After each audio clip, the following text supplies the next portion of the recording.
Hildemore of Weird, the most beautiful, needle felt witch doll from Shropshire, England, carrying her magical swan feather, I'll tell you that story someday, and wearing her beautiful black thorn necklace, and Joan of Arc, the greatest mystic witch of all time, and me, Janet Connor, prayer artist, mystic witch, mistress of the thresholds. You know what that means? It means the mystical theta brainwave state. Most delicious prayer state you could possibly be in. And I'm also the producer and director of the Theater of the Miraculous and anything else my beloved Sophia asks me to be. We would like to read to you the final newsletter of 2021, the Year of the Body, week 52, in which we finally realize what 2021 has really been all about. Does this happen to you? This is normal for me.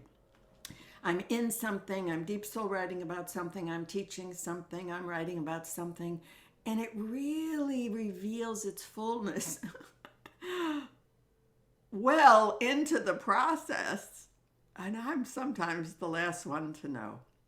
So, my friends, fellow soul writers, mystics, and lovers of prayer, here we are at the completion of this beautiful 52-week experiment. Now, when I sat down to write the first newsletter, January 3rd of 2021, I typed something at the top that I'd never done before, and I have been writing newsletters since 2008. I wrote at the top, the Year of the Body, week 1. Now, I always talk in January about the numeric vibration of the year, and 2021 was a 5-year, 2 and 2 and 1. And so I had been reading about 5 in all of my numerology books and talking to my brilliant depth numerologist buddy, Emma Kupu Mitchell, about the deeper meaning of 5. In general, if you look at all those numerology books, we see 5 as change. Well, now, that certainly did prove to be true in 2021, did it not? But back in that first week of January, I wanted to talk about 5 as more than change. I had a feeling there was something deeper, something else. Well, in preparation for the Return of the Witches pilgrimage this past summer, I had been reading absolutely everything I could find about the long, appalling history of how patriarchy throws the word witch to abuse and control women and men, but first and always it terrorizes and silences women. The previous October of 2020, I had taken a course called Your Witch Will Come with Sharon Blackie. Oh, Sharon, author of the essential book, If Women Rose Rooted. Now, in that event, she gave us, in the first session, an overview of the witch hunts, but said if you really want to delve into the full history of how patriarchy conjured up, made up this image of the evil old witch across the entire European continent, she said we should read The Witch by Ronald Hutton. So, of course, I did. Now, I have to tell you, it's a little on the dry side. You know, this is a history book. Lots of facts and figures and dates. But I kept reading, because if Sharon Blackie told me to read it, I'm on it. I'm reading it. And sure enough, I suddenly stumbled across something really important, really essential to not just to my understanding of witches, but something essential for the first newsletter of a new 5-year. Now, I had 5 on the brain, right? So when Hutton suddenly quotes Hildegard of Bingen about the pentagram and the 5, I sat up. So, Hildemore, you want to read this to everybody? Ronald Hutton writes, Hildegard of Bingen asserted that the human body is constructed on a base formed of the number 5. Because we have 5 senses, 5 limbs if you count your head, 5 digits on hands and feet, And this made the pentagram an obvious symbol of the microcosm that the human form represented of the divine image in which it had been shaped. Man, think about that. The beloved is a 5 because if we are a hologram, a microcosm of her, and we are constructed on the 5, there's a lot more going on with this 5 than simply change. And reading that, just that phrase, just like that, 2021 is the year of the body. And I labeled my first January notes from the field, the year of the body, week 1. Now, I have continued that story for 52 newsletters, right? And now at 52, I'm looking back at this wild year of change and chaos and more COVID and considering what have I learned, what have we learned, what have we all learned about the body, if it's the year of the body. Now, I confess that I started out with a pretty simplistic image of 2021 as the year of the physical body. But 1 week later, actually 3 days later, January 6th, as I watched a screaming mob erect a gallows for the vice president at the U.S. Capitol, crawl over the walls of the building, honestly, it felt like a swarm of cockroaches, breach the entrance, bash in the heads of police, and proudly parade the Confederate flag, the flag of traitors, the flag that honors or wants to retain slavery in the inner sanctum of democracy. I had a whole new understanding of what the year of the body means. Did you have this feeling? My whole body flinched. I felt sick. Although I was watching from the safe distance of this writing office in Florida, I felt assaulted. My shaking body told me that the body of the United States was being attacked. And I confess that I don't think until that moment I really understood or thought of my country as a body. Now, still shaking from that experience, 2 weeks later, my body and your body undoubtedly experienced a totally different feeling, and one I can only call a blessing. I hope you experienced it too. At President Biden's inauguration, this beautiful, young, brilliant, gorgeous Black poet, Amanda Gorman, stepped up to the microphone and spoke her poem, The Hill We Climb. Now, I loved her poem. I loved the inauguration. I loved everything about it, but the blessing came the next day, listening to her interview with Anderson Cooper at CNN. He asked Amanda if she would be willing to share her mantra, a prayer she says silently to herself before she speaks. So she was revealing that these were the words that held her before she walked up to the microphone at 20. I think she's 20. At the inauguration, here is her mantra. I am the daughter of Black writers. We are descended from freedom fighters who broke their chains and changed the world. They call me. Here was a whole new body, the body of the ancestors. And I realized I want to name and acknowledge and call the body of my ancestors too.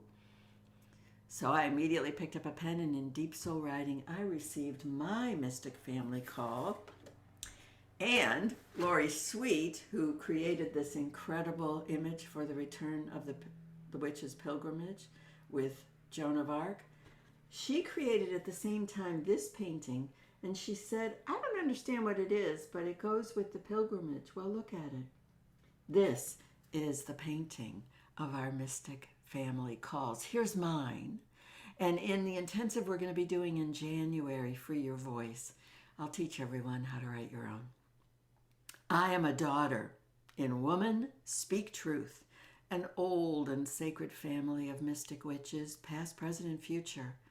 Columns of saints praying in the thresholds between worlds. See them? columns of saints praying in the thresholds between worlds. They call, I listen. I call. They come. And just like Amanda Gorman, they call, they come, and they really guide us to do our holy work. So this ever-expanding awareness of who or what is a body took over my anointing. Now, if you've been reading me at all, you know that this is my most holy prayer, and I have been anointing my body every morning for several years now, probably 5 or 6. But thanks to this year, the body, I suddenly realized that anointing is 3 bodies. It's 3 bodies. First, we anoint the body of our mystic family, the body of our ancestors. Second, we anoint the body of the land, the sacred land we stand on, by honoring 4 of the directions. And then finally, we're ready to anoint our most holy, sacred, personal bodies. This year of the body, month after month, week after week, has been quite the revelation. But it culminated, there's always more, it culminated this month, December, in a very strange confluence of problems in my house and the death of Bell Hooks. Now, I've lived in this townhouse for 22 years this December. And for most of that time, there just wasn't enough money for repairs or improvements. So, you can imagine, issues piled up.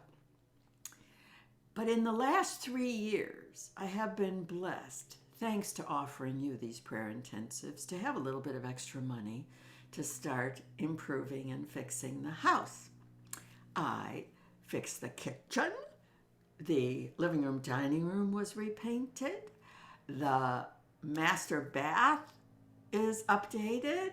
It's been kind of fun. And the big one that just happened this summer is new wooden floors. But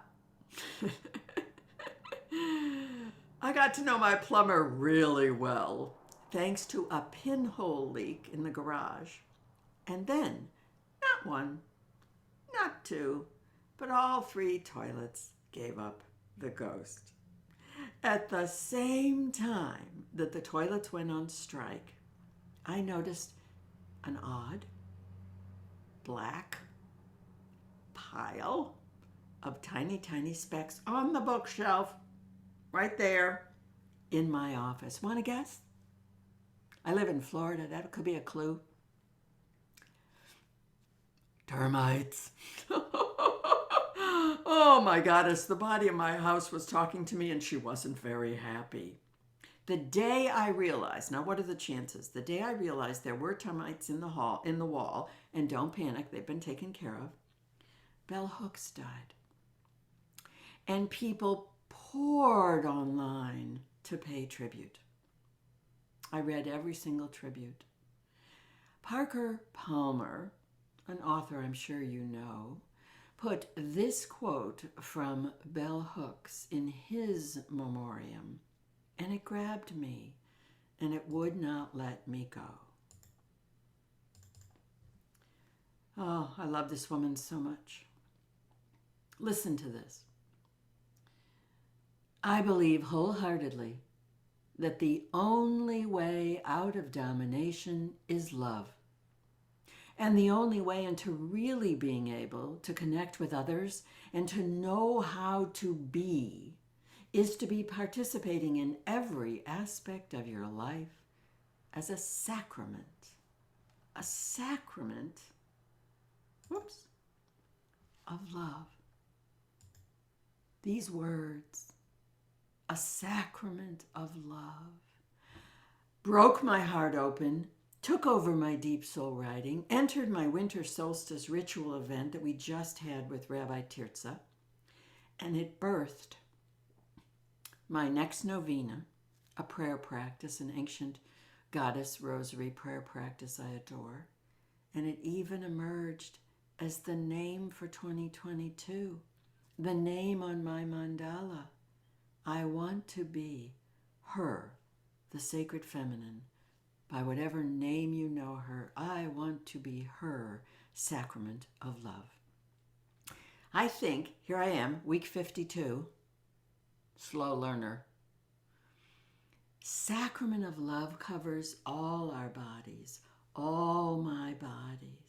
My physical body is her sacrament of love. Your physical body is her sacrament of love. My ancestral body is her sacrament of love. Your ancestors are her sacrament of love. My house, and the toilets work, and the termites are gone. Yay! This house is her sacrament of love.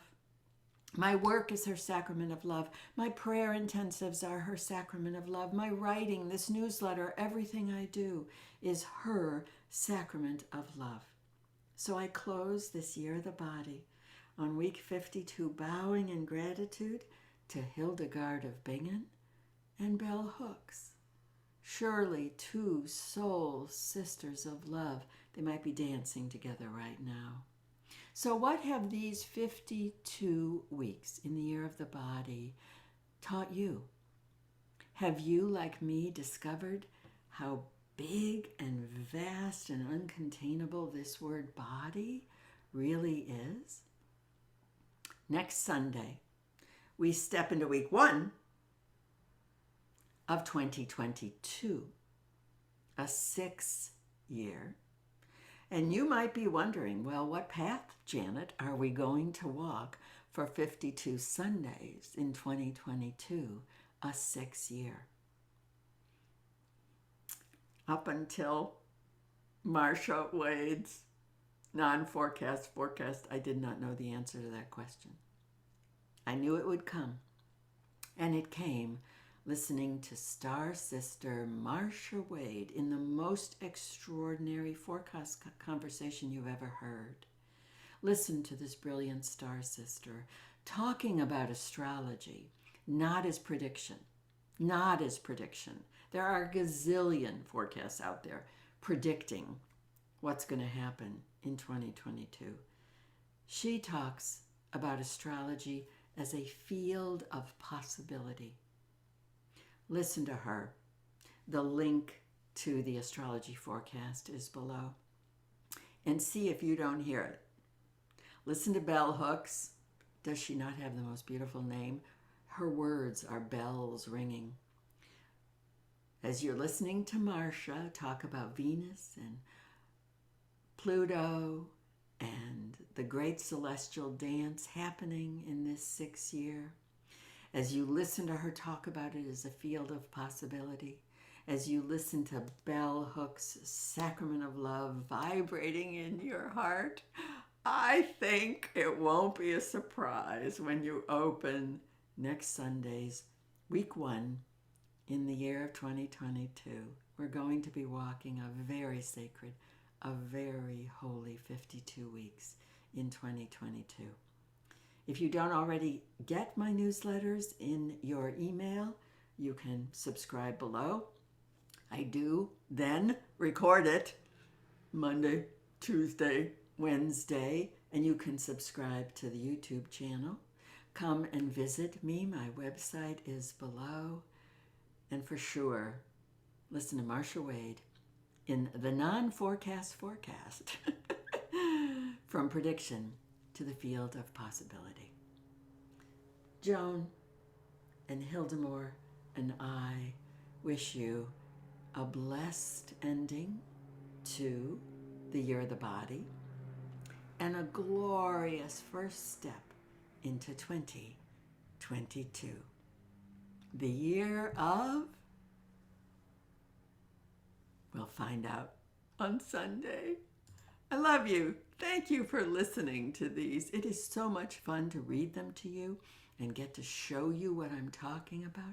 I love doing this, and I love that you love it and join me in the year of, we'll find out.